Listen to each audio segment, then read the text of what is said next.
देखिए, मोटापा अर्थात ओबेसिटी एक लाइफस्टाइल डिसऑर्डर है जो तमाम बीमारियों को शरीर में प्रवेश करने के लिए आसान रास्ता बनाता है। शरीर में ज़रूरत से ज़्यादा फैट के जमा होने को मोटापा कहते हैं। जब हम भोजन के रूप में जितनी कैलोरी ग्रहण करते हैं, उतनी कैलोरी यदि हम दैनिक क्रियाओं और एक्सरसाइज के द्वारा खर्च नहीं कर पाते हैं तो हमें मोटापा हो जाता है। हमारा वज़न सामान्य है या हम ओवरवेट हैं या फिर हमें मोटापा हो चुका है, यह जानने के लिए एक सिंपल कैलकुलेशन होता है जिसे हम बॉडी मास इंडेक्स या बीएमआई कहते हैं। किसी वयस्क व्यक्ति के किलोग्राम में वज़न को उसकी मीटर में लंबाई के वर्ग से विभाजित करने पर बीएमआई प्राप्त होता है। यदि हमारा बीएमआई 18.5 से लेकर 24.9 तक आता है तो हमारा वज़न सामान्य है। जब बीएमआई 25 से 29.9 के बीच आता है तो हम ओवरवेट हैं, और जब बीएमआई की वैल्यू 30 या 30 से ज़्यादा आती है तो समझ लेना चाहिए कि हमें मोटापा हो चुका है। यदि आपको अपने बीएमआई कैलकुलेट करने में कठिनाई हो रही है तो आप मुझे अपना वज़न और लंबाई कमेंट बॉक्स में दीजिए, मैं आपका बीएमआई रिप्लाई करूँगा। वर्ल्ड हेल्थ ऑर्गेनाइजेशन के अनुसार दुनिया की अधिकांश आबादी उन देशों में रहती है जहां अधिक वजन और मोटापा कम वजन वाले लोगों की तुलना में अधिक लोगों को मारता है। अर्थात कम वजन वाले लोगों की अपेक्षा मोटापा से पीड़ित लोग बीमार होकर अधिक मरते हैं। मोटापा तमाम छोटी बड़ी बीमारियों से लेकर कैंसर तक के लिए खतरनाक विकार होता है, इसलिए मोटापे को हल्के में नहीं लेना चाहिए। So be serious and do something for your good health.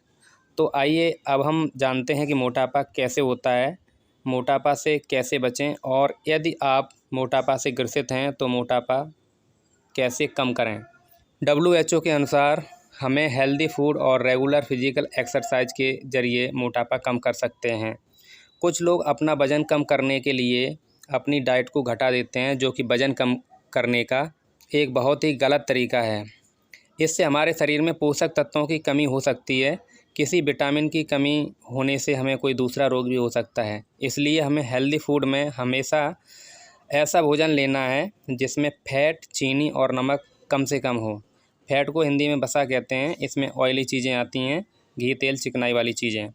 Healthy food में हमारा घर का बना हुआ भोजन, सब्जी, रोटी, दाल, चावल और सलाद सबसे बेस्ट हेल्दी फूड होता है, जिसमें चावल हमें कम मात्रा में लेना है क्योंकि इसमें कार्बोहाइड्रेट लगभग 80% होता है।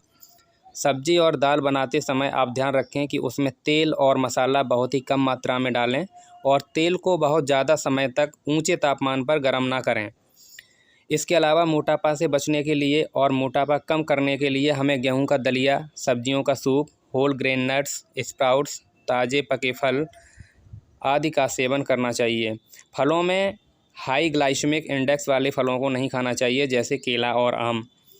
मोटापा से बचने और मोटापा को कम करने के लिए हमें अपने खान पान में बदलाव करने के अलावा हमें अपनी जीवन शैली में भी बहुत परिवर्तन करने होते हैं। इसके लिए मैंने एक अलग से वीडियो बनाया है जिसका लिंक आपको डिस्क्रिप्शन में मिल जाएगा। अब बात आती है एक्सरसाइज की। देखिए, जब हम भोजन के रूप में जितनी कैलोरी ग्रहण करते हैं, उतनी कैलोरी यदि हम दैनिक क्रियाओं और एक्सरसाइज के द्वारा खर्च नहीं कर पाते हैं तो हमें मोटापा हो जाता है।